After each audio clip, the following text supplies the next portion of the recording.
Do we have a quorum? Yeah. Okay.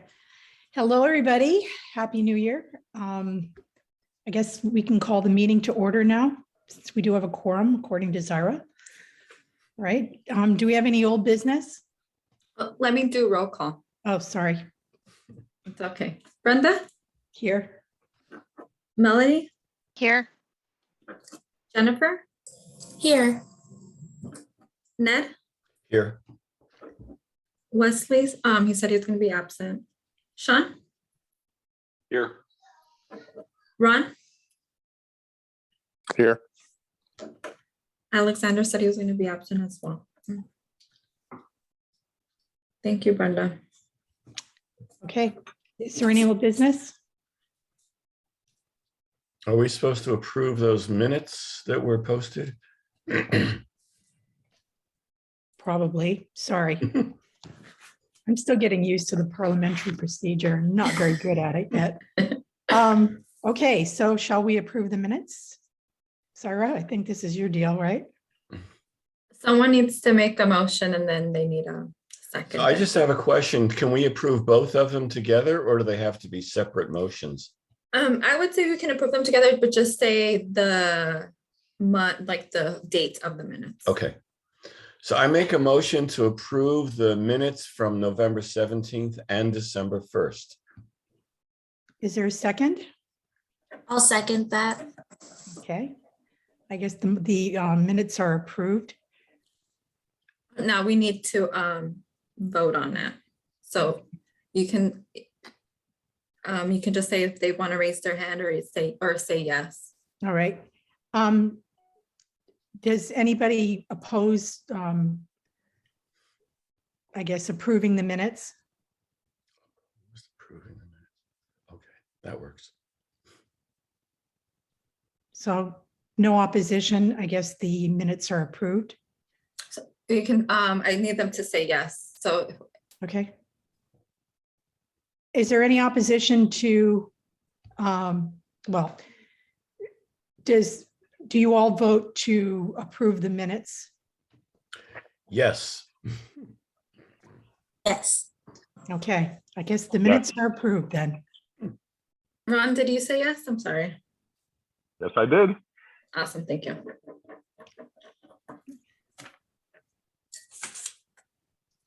Okay. Any old business?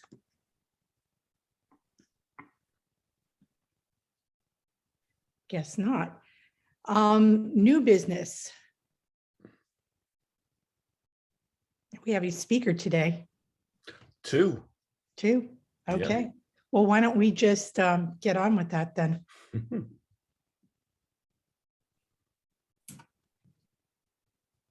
Okay, I'm Brett Music, a senior engineer, similar to what Karen and Paul have done. They have presented the wastewater and water systems. I'll be representing the stormwater 5-year CIP and projects associated with that.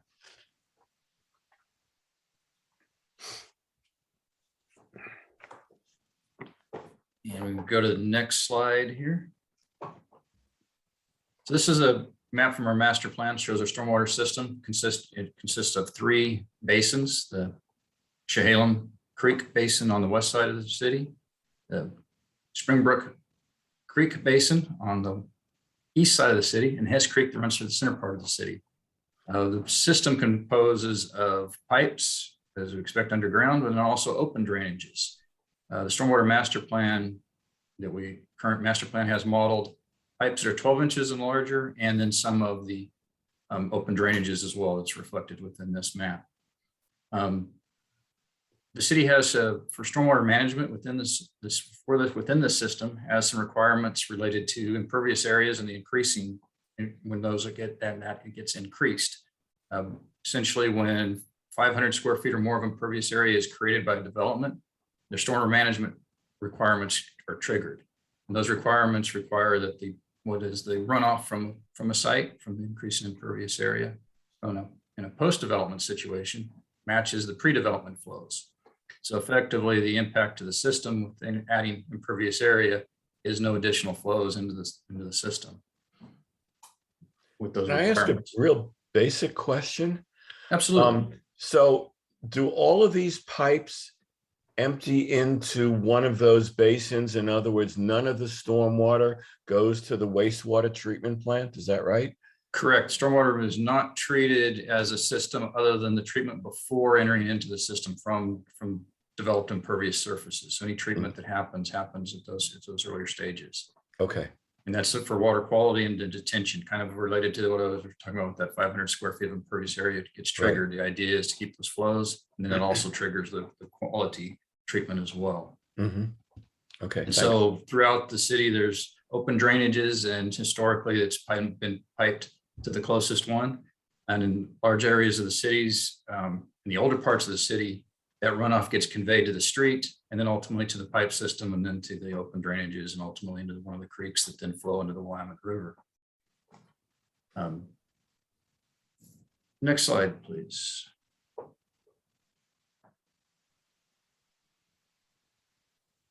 So these are projects that have been identified in the 5-year plan. We'll kind of have a slide on each one of these just a little bit submittable information on them. One thing I wanted to point out is most of these projects, you'll see as we go through the next slides, are not SDC eligible. And that's related to that requirement I was just talking about with the stormwater management. So we're not increasing as impervious areas increase. These are required to match the existing flows. So we're not creating new. So a lot of these projects are addressing existing system deficiencies and not necessarily providing additional capacity. There are a few that are doing some, and you'll see that. So you'll just note that within as we go through this piece of it. I want to make that there. So next slide. So this is Blaine Street, south of Blaine Street. This is a project that a portion of this is a very large project. This is one of the, as I become familiar with the city stormwater system, there's a number of what I consider oddities. It's not, but for older parts of cities throughout the country, it does occur. There's storm pipes that are actually underneath buildings in some locations. This is one of those. And so the southern portion of this project has been completed. And so the rest of this continues up through Blaine Street and then rerouting pipes and ultimately creating the fix. One thing I did want to just point out, you'll see that on a lot of these projects as we go through, there are some, the projects are broken into phases, such as it's an identification of confirmation of what are the issues that have been identified, and then what is the fix going forward with that. And this is one of those. So the next slide, please. So the North Libra Street, this is up in the northeast portion of the city. This is a large development that's going in the Crestview Crossing across from Providence. This is kind of to the northeast of that. And the city had a project that's recently just improved Crestview Drive from the roundabout on Springbrook to the city limits. And some storm improvements were made with that. This project was identified as when we were doing some elements with that, has some capacity issues, and then the stormwater master plan confirmed some things, and we're looking at putting in some new piping here to direct some flows and alleviate some flooding and some other issues with undersized pipes that ran through some easements through private property. So we can go to the next slide, please. So this is another one of these in an older part of town where there's some trouble. Issues have been identified over the years. And this is, again, kind of one of that study it to confirm what's going on, as well as then to identify the fix and then move that forward. Next slide, please. Vermillion Street, again, this is another one. We actually had George Fox students as part of one of their senior projects, did some survey and some analysis on that we've just gotten back. So we've just been reviewing that. So that's kind of where we'll kind of help to lead to what is the fix and confirming that. There are some areas with undersized pipes. I mentioned at the beginning, the stormwater master plan modeled the 12-inch pipes. Pipes under that size are not modeled.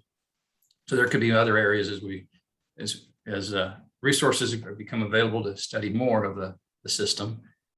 We may find other issues. So a lot of issues are identified by visual observations of what has occurred. Maintenance reports things in, citizens voice concerns. This is one of those areas as well. This is North College and Vermillion there. So next slide, please.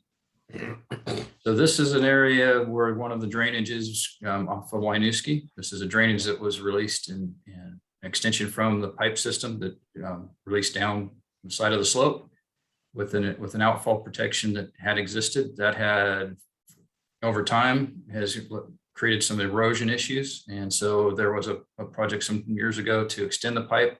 This slide notes in 2015. And since that time, the erosion has still occurred. It's just moved down the slope. So we've got a project to extend the pipe farther down and take it down closer to the creek and alleviate that erosion issues. So next slide, please.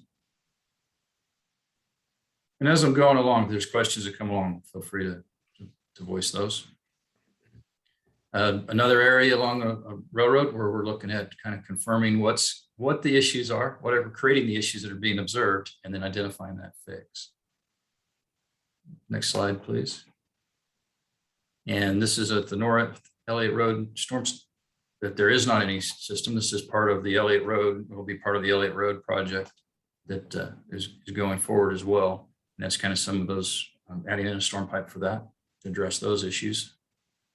And thank you. And then Springbrook, this is a complicated one. This is an area where we have some pipes that are going from larger size pipes to smaller pipes. And through different modeling, different scenarios have been identified for some fixes. We are going to continue to do some additional boots on the ground type investigation and confirming what the issues are, and then working forward from that with identifying and confirming the options that have been identified and seeing if there's any others. And you'll note this one does have, go back one. That one does have some STC eligibility. That is related to putting in some additional capacity for some of the developed areas that would drain into this, or undeveloped areas that would drain into the system. Next slide, thank you. And this is another one of the issues of where the open drainage scenario, pipe system collects and then drains across the property. And we're looking to do an extension of a pipe and connect to a system that's shown there farther to the west from this, to actually pipe that system in rather than letting it sheet flow over the other property. Excellent, thank you. And then kind of with the stormwater master plan update that we had done 2021 is it came out of recommendations of that with working with maintenance, and that they've identified a number of issues is to create an annual pipe replacement program and start putting some dollars towards that to kind of deal with some of the older pipes replacements, some of these repairs that have been identified that are needed, and then coordinate that with the pavement preservation program as well, to time those and to deal with those to help address those issues. And then similar to wastewater and water, the maintenance facility has some plans for some upgrades there, and it's looking at some projects on an annual basis with some funding for that. And then this is the master plan that had led to us where the information we had that we have currently used within the master plan. Our code requires it to be updated every 5 years. So the next one is due in 2026. And we're planning for that one to be a very robust update to the plan that'll include some flow monitoring and stormwater model updates to confirm assumptions have been made and basically update the model as well. And then any questions? I got another general question. So we've got, a whole city worth of surface runoff ending up in these 3 creeks. Has there been any problem with any of these creeks flooding during major rain events? I mean, like this week? Or are they flowing sufficiently? Do they need to be cleaned out periodically, or has that not been an issue?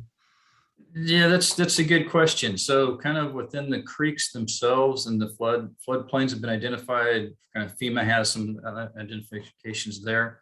I don't have knowledge of any significant flooding issues within the creeks themselves outside of what's anticipated there. There can be some of these local open drainages. There can be issues that can occur with if tree branches have fallen down, debris is collected in them. So there are some areas where there is some ongoing maintenance that needs to occur. Some of that is with the property owners, and some of that is kind of a case-by-case basis where that responsibility lands. Okay. So the creeks have not overflowed. I guess no news is good news there. Not that I have any information on there. Good. Okay, thanks. Quick question. I did see that there were a couple stormwater projects around the railroads. Would the railroad owner be liable for any of the costs going into fixing the stormwater? That's going to come about as we identify what the issues are. If there's something there, then we would have those discussions. Okay, I was just curious. Yeah, good question.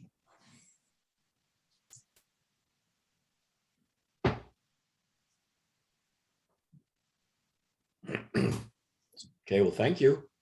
Okay. Thanks very much.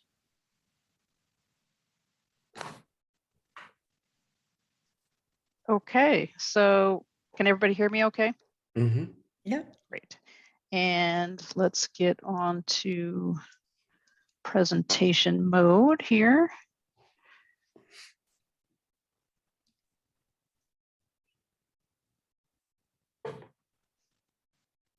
Okay, are you seeing just the title page?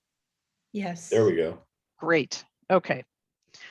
All right. Well, I'll add my Happy New Year to you all as well. This is the first meeting of stormwater, and actually, we may only need one stormwater meeting. Stormwater rates are a little less complicated than water and wastewater, well, for reasons we'll talk about with respect to the structure. So depending on how the information is received tonight, and if there are any requests for any follow-up, we can certainly do that, but we may just launch into transportation at the next meeting. But certainly don't need to rush if the committee has additional questions and wants to see more information related to stormwater. But so really the rate update centers on evaluating the revenue against the projected operation and maintenance and capital requirements that Brett just talked about, and whether we're meeting the reserves and contingencies, as opposed to changing rates for different customer classes. The stormwater system is the newest of the utility. Well, that's actually not true. The transportation utility fee is the newest utility fee, but stormwater is second newest. And so, when you look at these percentages of the past increases and say, wow, those are some large percentage numbers, it's important to put that in context that the stormwater system right now generates about $2 million in revenue. So a 10% increase is about 200,000. But for water and sewer, which are generating 8 to 10 million a year, that same amount of money, 200,000, would translate to a 2 to 3% increase.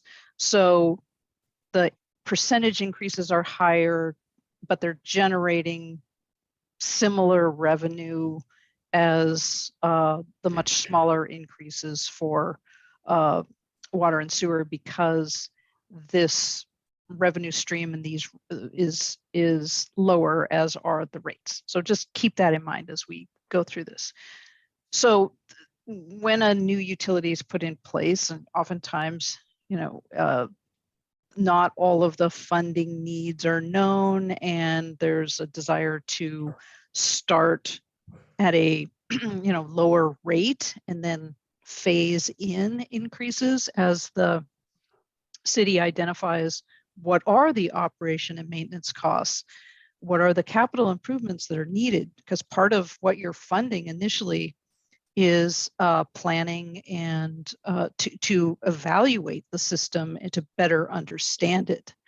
So, excuse me, the initial rate increases were really just to fund the beginning, costs of just operating, doing some basic maintenance, planning and things. And then over time, as the increases have been phased in, there has been some beginning ability to fund capital improvements. So that's why you're seeing the larger percentage increases for stormwater compared to the other systems. And as noted at the bottom, the last rate review, we do a 5 to 8 year forecasts, and it did include 9%, continuing that 9% rate increases for fiscal 23 and fiscal 24, which are the rates that you're going to be making recommendations about. However, those of you who maybe reviewed your packet ahead of time will note that we're providing you with some potentially lower increase options. So we'll get to that. Like the other two systems, most customers in the city are customers of all the systems. So if you've seen a growth in customer accounts that has exceeded the prior projections, that was the same across all three systems. And so that means that has generally a favorable impact on revenue as well. And that's in the case of stormwater, 100% of the charge is fixed, because once a customer is established in terms of whether it's a residential customer, which pays just a flat fee per dwelling unit, or non-residential is going to pay based on the amount of impervious area relative to an average single family residential. Once that measurement is taken place and you've established for that customer how many equivalent dwelling units it is, they're going to just get that same charge every month. So we don't have to worry about the fluctuations that we do for water and sewer, where a good portion of the revenue is based on the volume of use, which, as we've talked about in the prior meetings, can change from month to month pretty significantly. Deb, I got a quick question on that. Sure. If we go back one. Yeah. So I just so happened, very coincidentally, paid my water bill this morning for last month. Okay, just came out. I'm going, mine was less than that. And so I was looking and it was like $13.34. But then I realized that, okay, I just paid for December's water use. So this is actually like hot off the press from like 4 days ago. Right. Starting Good off point. here in Yes. 2022. Yes, because January 1, the new rates go into effect. And so the Okay. rates I'm showing here are the January 1, brand the new January 1, 22 rates. Okay. And Karen or Brett or Katie can chime in if that's not correct, but that's generally what I have used are the January 1, 22 rates. So you're Okay. absolutely right. Good for you for paying your bill and noticing that, but unfortunately your next bill will be a little bit higher. Yeah, well, understood, right. Yeah. Okay. Okay, just clarifying, thanks. Yeah, good. So we've had more accounts, faster account growth. We try to be somewhat conservative when we project, because we don't know exactly the timing of growth. And so the difference between what we had projected and what actually occurred was just over 1% higher. And you can see that the projections, the updated projections are for the current fiscal year, again, higher, but then lower because I have built into this a 7.5% rate increase instead of a 9% rate increase, which is what we used in the prior. But even with that lower rate increase, we're very close to the revenue projections because we've had the higher customer growth as well. So that's good news. Just give you a sense as to where the money comes from in terms of customer classes. It's about split on stormwater, close to 50-50, residential and non-residential. Looking at the costs, this chart shows you the operation and maintenance components, and little over half is related to personal services, staffing costs. And we've got materials and services, and again, those internal services, which are the support functions provided for all the different utilities that each system reimburses based on its utilization of those services. And then the franchise fee, which is applied to all the utilities. In terms of projections of operation and maintenance costs, there are some changes compared to the last update 2 years ago. In the short term, we had the same phenomenon as with the other systems with COVID and things. Some of the there was some reduced repair and maintenance, so there were some short-term cost savings that just were in the last couple of years. The budget is about right in line with what was projected in the prior study, but going forward, there are additional costs that have been identified.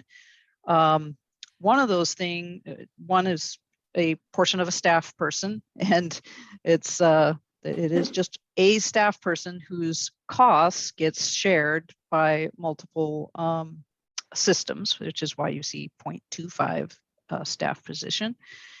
And then some additional stormwater repair that has been identified, and just ongoing outside of the larger repair that's part of the capital budget that Brett was talking about. Also, the equipment and vehicle replacement is now being budgeted within each of the systems. And so that item has been, fully funding that is about 150,000. So the going forward costs total 200 to 300,000 more than what was projected in the prior study. And again, you have understanding that this system is still maturing, and so it's very common that as additional planning work and regulatory requirements are identified, then the city has to respond to those with fine-tuning its estimates of what maintenance and repairs are needed. Deb, just a simple question on this. You've got a lot of detailed numbers projecting outward, and I crunched just a couple, and it looks like they're going up about 5% a year as far as these costs. So we have our financial planning model allows us to put escalation factors for each type of expense. So staffing, costs, just base level labor costs go up about 3%. However, benefits go up at a higher percent because of insurance and PERS related, the public and employee retirement system costs. And then, just, generally inflation is a little higher now, as you've probably noticed, but also we've got these bumping up of new staff and additional equipment replacement, which wasn't built into some of the current numbers. And so, it probably averages out to, you said you calculate about 5%. Yeah, just a shade over 5%. Right? Yeah, that sounds about right. Okay. Yep. So this chart here shows you what the current rates are capable of funding. So just for the 2 years that we're looking at, the red line is basically the revenue from existing rates. And you can see that we are funding basically the operation and maintenance costs and some capital. But the capital improvements that we're able to fund is diminishes when we add on those additional staff and, the operation and maintenance costs, that those 5% per year increases. So you saw, Brett's presentation where there are some projects that are less than 200,000, but many are more. And oftentimes in 1 year, you have to do more than just one project. So $200,000 per year is not sufficient to continue to fund the needed improvements. Can we go back to that graph for a second? Sure. So I was having a little difficulty interpreting why the orange bar goes higher than the red revenue line. This just means, so the bars are the total cost. The red is the current revenue coming in. So anytime that all the bars stack up higher than the current revenue coming in, you have to use reserves. Okay, so in other words, the yes. revenue, got it. So the revenue for those 2 fiscal years is not covering all the costs. Correct. Till later on. Okay. Yeah, and it's one thing that's I should point out is for the stormwater system, it relies more heavily on the rates to fund everything because, as Brett pointed out, many of the issues we're not talking about things that are related to growth and expansion of the system. So there's not the SDCs, the systems development charges aren't as high for stormwater. There's not as much revenue coming in. There aren't, for the wastewater system, there are other fees that from compost sales and dumping fees. So some other fees that also help to fund things. For stormwater, it's pretty much the rates and some interest income. There are very few other funding sources. So, but the some of that, higher than projected growth, some of the short-term savings from not doing as much in the last couple of years has resulted in the fact that there are some reserves that can help to continue to take care of a portion of the cost when, if you have a year where the expenses exceed the revenues that are coming in. But you'll see as we look at the capital improvement funding that all those projects that Brett reviewed, the total CIP for this period is about $7 million. And this doesn't include the yet to be identified master plan projects, which we won't know till that is completed, but we know that there's likely to be some. So there's some initial placeholder funding for that, but if there are large projects that get identified as part of that, that's not in the mix yet. And in fact, when we went some iterations, we being staff and I, Brett and Karin and the team, looking at the initial CIP that Brett had developed was not feasible even with a 9% rate increase. So given, there's some uncertainty about the future CIP that will be developed more as part of the master plan, Brett scaled some of those projects back so that we could present to you a plan that would certainly not exceed 9% and ideally be a little bit lower.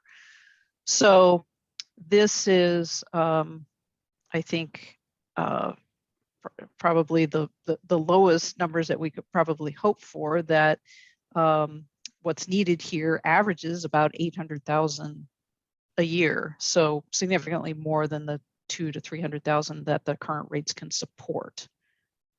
And you've got the detailed list. Mm-hmm.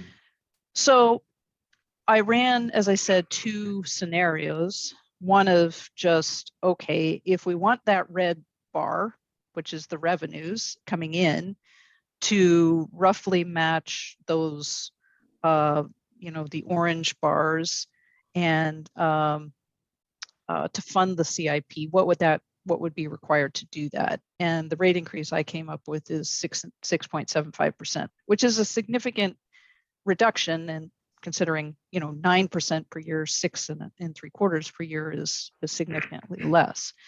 The issue with that, though, is that on the other systems that we've looked at, the minimum balance fund for the reserves that's shown down at the bottom, that dashed red line, the actual projected reserves are below that for all the years, which was not the case for the other systems.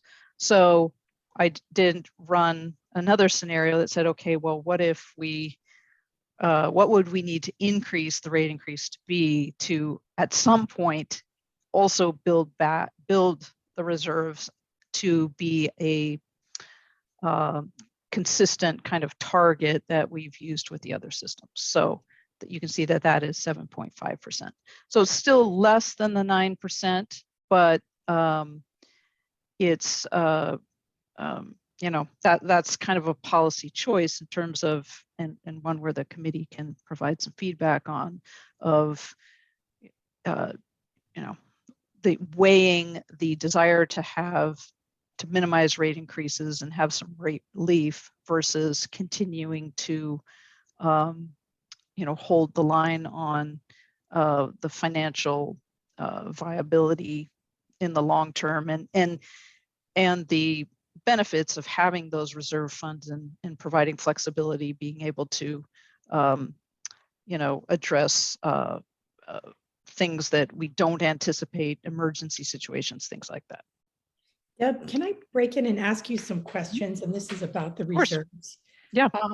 I was looking back at the information that you provided in the December 1st meeting, and you've got a screen that shows the rate increases starting in July of 2011 and ending up in 2022. And in the 2011-2012 period, where there was a 12.2% rate increase, it says that you introduced a 1% reserve funding. Can you explain what that is? Sure. And so I think you're referring to the water presentation from December 1st? Yes. Yeah, so the committee, the Citizens Rate Review Committee, at the time, back in, you said that was 2012, I think? Of 2011, 2012, was very concerned about the fact that the city had been relying on reserves to fund capital improvements and was drawing those reserves down such that they did not feel comfortable that that was a financially prudent way to plan. And so they recommended to the city council that the rate increase be higher than it otherwise would. Kind of the same situation we're talking about here is, do you want the minimum rate increase, or do you want the rate increase that will meet the current needs plus plan to have maintained some minimum level of reserves? And that committee at the time said, we believe that financial reserves are very important. And so they were just very explicit about saying that we're going to increase the rate increase in order to meet that objective. Okay, so the 1%, is that 1% per annum, or is that 1% of the total reserve? It was 1 percentage point. So it would have been, I think that the numbers you mentioned were 12%. And so it would have been 11% without the additional reserve funding. Okay, so 1% of that 12.2% rate increase goes toward, is allocated for reserves then? That was just that year. That was that rate cycle. So those 2 years. And but that's not been the situation for stormwater, because stormwater, we have not really been able to plan to meet reserves because we've still been playing catch up to get to a level to fund the needed operation maintenance capital. That was more for water and sewer. Okay, I think you said, I don't remember which meeting it was, but you said that the SDCs largely fund the debt payoff, right? That was just for water. That's just for water. Yeah, and as Brett mentioned, most of the capital improvements, so there is no debt for stormwater. Okay. And most of the capital improvements are related to existing deficiencies, and therefore there's not much that we can rely on for SDCs. There are definitely some costs, and we've applied SDCs, projected SDC revenue in years where there are projects that have a growth component. We certainly want to use those funds first if they're available. And then we rely on the rates for the non-growth related costs. Okay, so your information also says that let me see, for 2015 and 2016, there was a 7% rate increase that year, or for those years. And it says, there's a significant, For water, right? yeah. Correct. Significant increase in capital plan, then new reservoir and water treatment plant reserve. So once again, you're funding the reserve through that, right? Through the increase. That was the case for water. Okay, for water. No, not then, for stormwater. Not for stormwater, okay. And then from 2019 through 2022, part of the 4% rate increase for those years is for maintenance of the reserve levels. My question is I don't understand why when it looks like there's a significant allocation of the increase that goes toward the reserves, I don't understand why it is that we're so deficient in our reserves at this point. Well, Am I just reading this wrong or what? Well, okay, you're looking at, on the screen, this is stormwater, Right. which has never had the reserve levels consistent with what we've aspired to.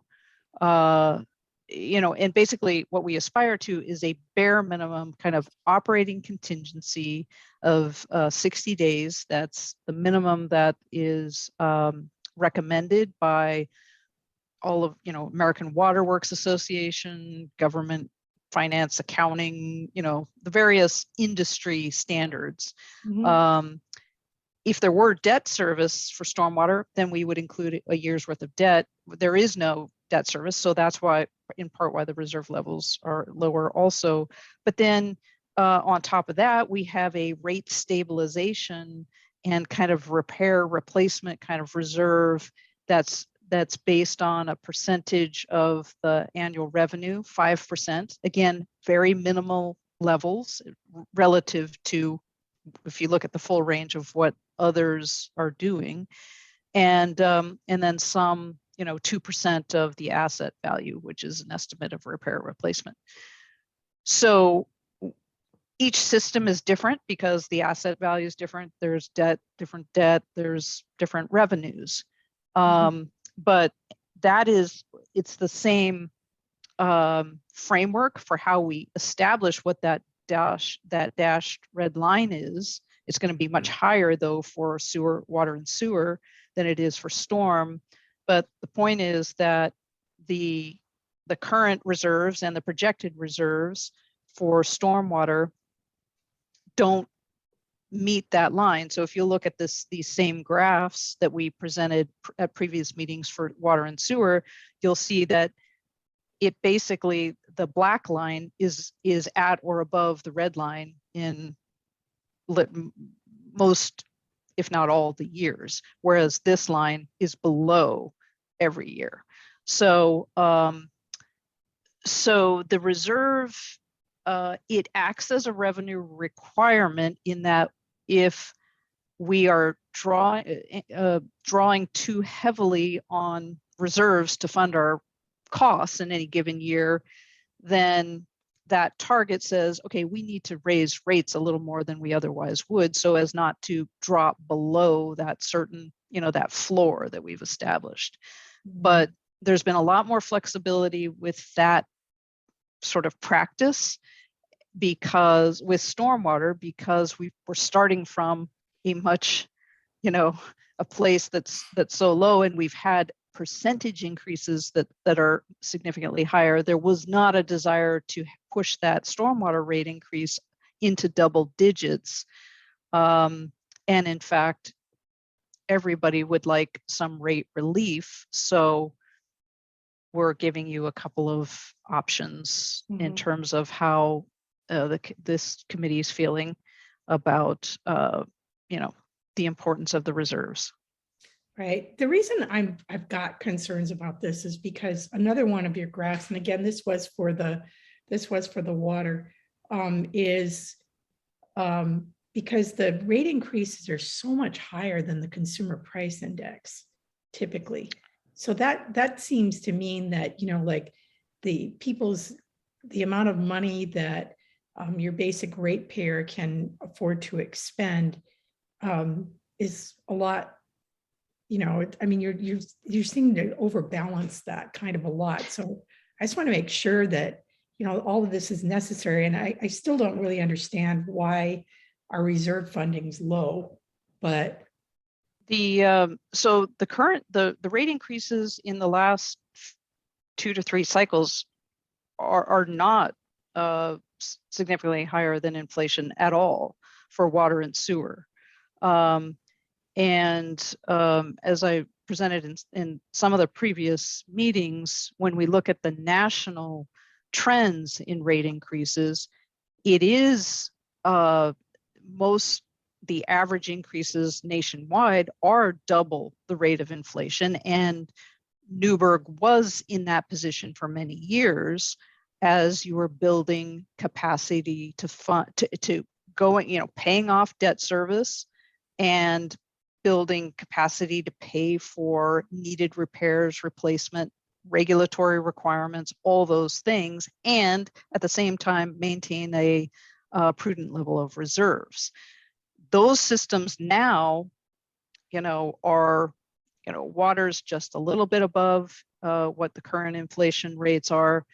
Stormwater, we still have a ways to go because we've never gotten to a place where the rates are funding the needed level of capital. So inflation happens all the time, and it's so Sure. just like your home expenses increase with inflation, so do the utility expenses. I understand. But if you are currently, what you're putting out is not covering all your bills, you can't just have an inflationary increase and expect to cover everything. You have to increase your funding capacity, and then you can kind of cruise along at an inflationary rate. We're not there with stormwater. Okay. I have kind of specific than a general question. How did you come up with 7.5%? I mean, it's certainly better than 9. Was it at the end of this graph to get those 2 lines to come together? And Yeah. that was Yeah. the amount. Yeah, that's Okay. exactly. Yeah. Okay, so I guess my question is, I think you had also said that in working with Brett and Karen that some projects had to be dropped as far as capital improvements. So I know it's a balancing act, but for example, are there capital projects that were dropped and we're still going to have some places that flood just to get this from 9 down to 7.5%? Should we maybe go to 8% to fund a little more, or is there nothing else that's really urgent for repairs? Brett, do you want to speak to that? Yeah, that's a good question. Obviously, in an ideal world, we would try to resolve all of the observed and modeled flooding issues, as soon as we possibly can. The reality is that we don't live in an ideal world, and we don't have all that funds to do that. So what Deb was referring to is kind of the iterations of this. Most of that adjustments were taking projects that we had, basically spreading them out over a few years. Kind of projects we have from the current master plan that have been identified in our current elements in these first few years, and then taking that the projections and what was my hope to be able to I was going to see where it landed, was to provide for the additional funds for projects that we're anticipating to come out of the future master plan update and out of that kind of an annual placeholder. So we trimmed that down Okay, versus getting rid of dropping projects that have been identified as priorities. okay. It's a good question. Did both of your questions get answered, Ned? Yes, I have another one, based on what I just heard about what's happening in the city.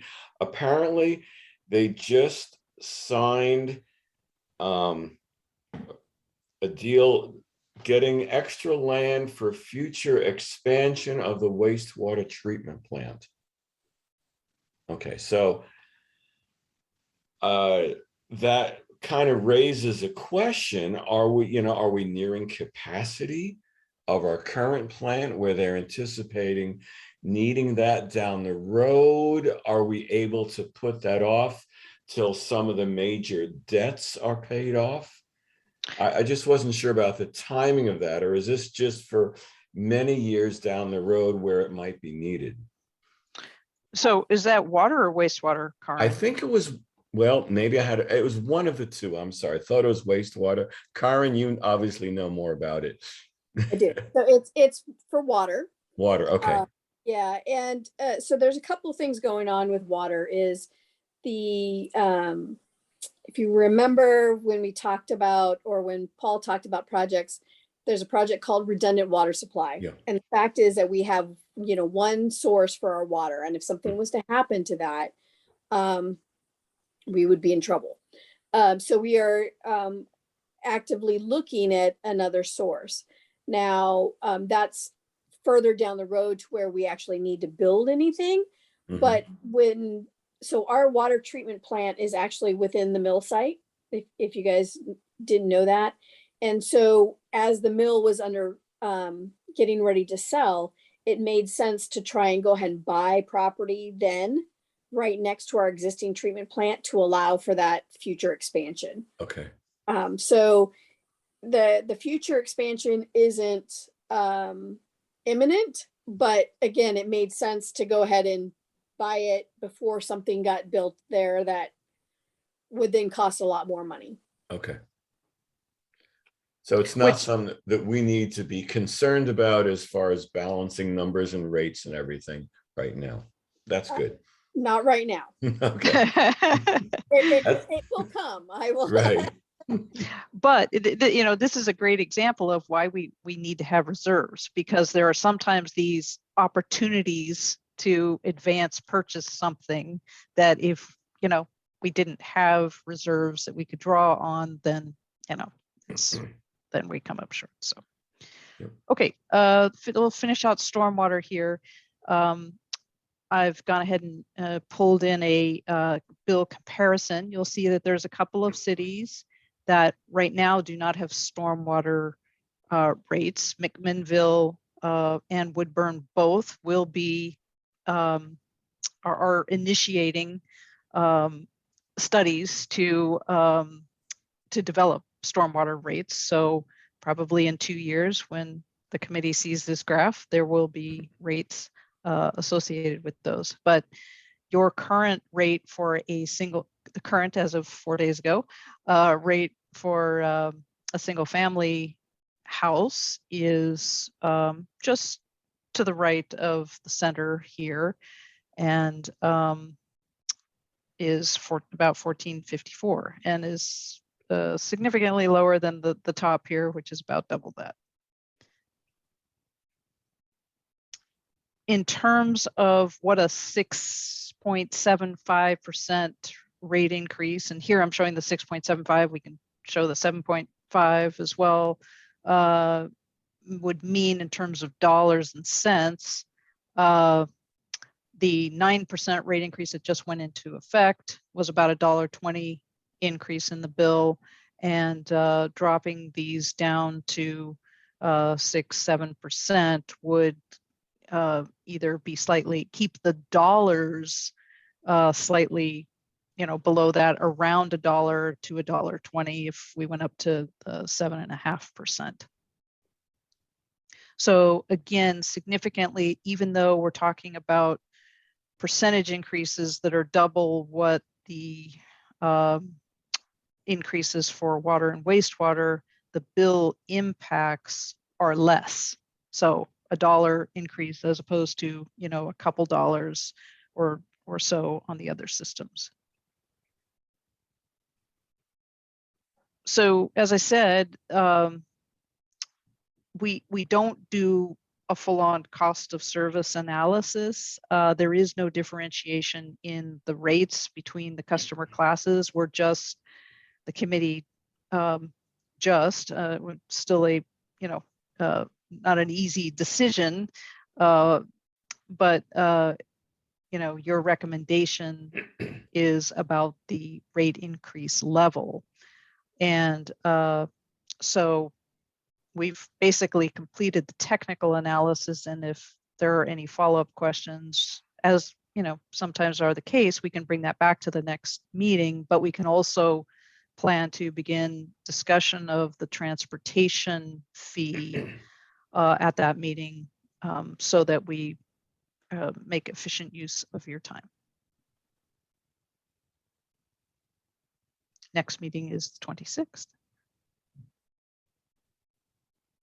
So happy to answer any other questions about stormwater or other questions about water if there were any lingering things there. Just a reminder in terms of process, we kind of go through each individual system, and then at our recap, we'll bring back the scenarios and the recommendations in terms of the percentage increases and the bill impacts, look at that collectively, what that would be on a bill, and how that how the total utility bill compares to other cities as well. So you don't need to make any recommendations at this point in time, but if there's any desire for additional information or other scenarios, it's always helpful to have that before we get to that final recap and decision-making meeting, because then I can make sure that we have that available for you.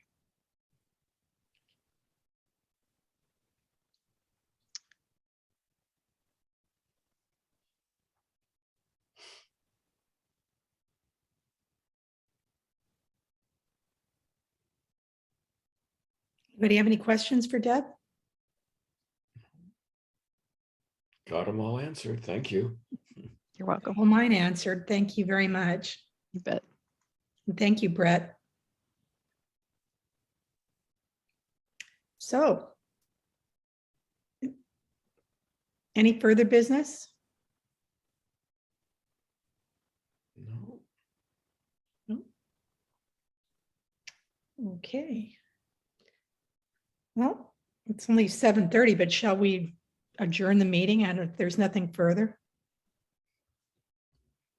Yeah, you can. There isn't any public comment tonight as well, so. Okay, great. Okay, good. Thank you for the reminder, Zyra. Great. Anything else from anybody? Okay, I guess we'll adjourn then. Thank you very much, everyone. And thank you to our speakers. Appreciate it. You bet. And we'll talk to you toward the end of the month. Okay. Thanks a lot. Take care. Thanks. Take care. Bye-bye. Bye. Thank you.